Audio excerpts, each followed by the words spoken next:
போதையை இறக்கிறதுக்கு 3 ட்ரிக்ஸ் இருக்கு. ஒன்னு அமிர்தஞ்சன் போட்டு பழு தேய்க்கணும், மேல தடவிக்கணும், மூக்கல விட்டுக்கணும் கையில. அப்புறம் ஒரு குச்சி வச்சு மூக்கல உள்ள விட்டு தும்மல் பரவ வச்சுக்க எப்பேற்பட்ட போதை எல்லாம் இறங்கிடும். ஜப்பான்காரன் என்னென்னமோ கண்டுபிடிக்கிறா, நான் எதை கண்டுபிடிச்சிட்டு வந்துக்குது பாரு. போதை இறங்கல, போதை ஏறினதுக்கான இதெல்லாம் எங்களுடைய குடிகாரர்கள் கண்டுபிடிப்பதெல்லாம்.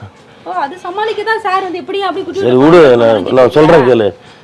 நான் வந்து உண்மையை சொல்லிட்டேன், எனக்கு போதை குடிக்கல, கோல்டு அதிகமாயிடுச்சு, சளியில வெளில எடுக்கணும், அதாவது குடிச்சேன் பேரு உம்மால சத்தியமா இருந்தாலும் குடிக்க மாட்டேன்.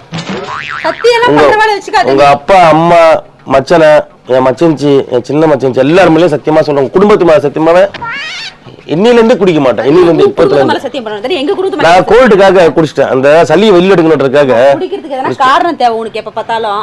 ஏன்டா பச்சை போய் பேசுற, ஓபனா பேசுற? அதான் இன்னைக்கு காரணம்லாம் இல்ல, நான் இத்தனை குடிச்சேன்னா காரணத்தோட குடிக்கிறதுக்குன்னா நான் என்னையா பேசுறேன் நீ? காரணத்தோட குடிக்கல கனதாசனா ரவிராஜியா நல்ல கருத்து இவ்வளவு தெளிவா பேசுற குடிச்சிட்டு. அவர்தான் பாட்டு எழுத குடிப்பாரு, நான் பாட்டை எழுத போறேன். அச்சேசல் குடிச்சிட்டு இதெல்லாம் கண்டே பிடிக்க மாட்டாங்க, அந்த அளவுக்கு நடிக்கிற பக்காவா. இவனோட நடவடிக்கை வெளியில விட்டு பாருங்க, அவன் நல்ல ஆக்ஷன் பண்ணுவான்.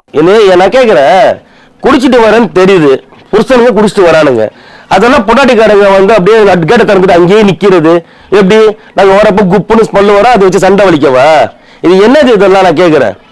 வருதுன்னு தெரியுது, நான் குடிச்சு வரேன்னு தெரியுது இல்ல, அப்ப என்ன பண்ணணும்? டீசெண்டா கதவை திறந்து விட்டுட்டு உள்ள போய் படுத்துக்கணும்.